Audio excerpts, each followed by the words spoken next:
ஒரு ஊரில் ஒரு முனிவர் இருக்கிறார். அவருக்கு நிறைய சிசு பிள்ளைங்க. அவர் ஒரு ஆசிரமம் நடத்தின்னு இருக்கிறார். அவர் ஒரு பூனையும் வளர்க்குறார். நம்ம பூனை ரொம்ப நல்லா அழகாக இருக்கும். பூனையை வளர்த்துனுக்கிறார். அந்த மாணவர்கள்லாம் அது கூட அடிக்கடி விளையாடின்னு இருப்பாங்க. விளையாடின்னு சுற்றின்னு இருப்பாங்க, பூனை தூக்கி வச்சுட்டு இருப்பாங்க. குரு காலையில் பாடம் நடத்துகிறாரு. பாடம் நடத்தும்போது இந்த பூனை என்ன ஆச்சுன்னு குறுக்கு நடுக்கும் ஓடினு இப்போ பசங்க இதையே வேடிக்கை பார்த்துனே இருந்தாங்களா. குரு என்ன சொன்னார், என்ன பாடம் கவனிக்காம பசங்க வேடிக்கை பார்க்குறாங்களான்ட்டு அந்த பூனையை ஒரு கழுத்தில் பிடிச்சி கட்டிடாத போல இல்லைங்க.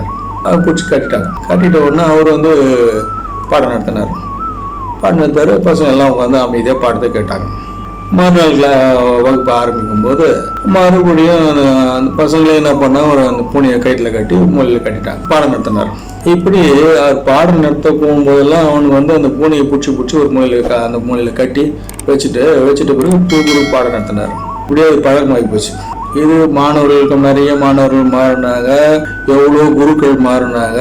குருக்கள் மாறும்போது பாடம் நடத்தணும்னு சொன்னா உடனே ஒரு பூனையை பிடிச்சி கட்டணுங்கிற ஒரு மரபு அவனுக்குள்ள வந்துச்சு.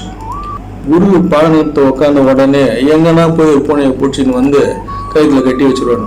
அப்புறம் அதை விட்டுருவாங்க, அது போயிடும். இப்படி குரு பாடம் நடத்தணும் அப்படின்னாலே ஒரு பூனையை கட்டி வைக்கணும் அப்படிங்கிற ஒரு மரபு அவங்களுக்குள்ள உருவாகி போச்சு. இதுதான் மரபுகள் சட்டமாக்கப்படுகின்றன அப்படிங்கிறதுக்கு சிறந்த உதாரணமாக சொல்லலாம். சப்ஸ்கிரைப் பண்ணுங்க, அதுதான் எங்களோட பலம்.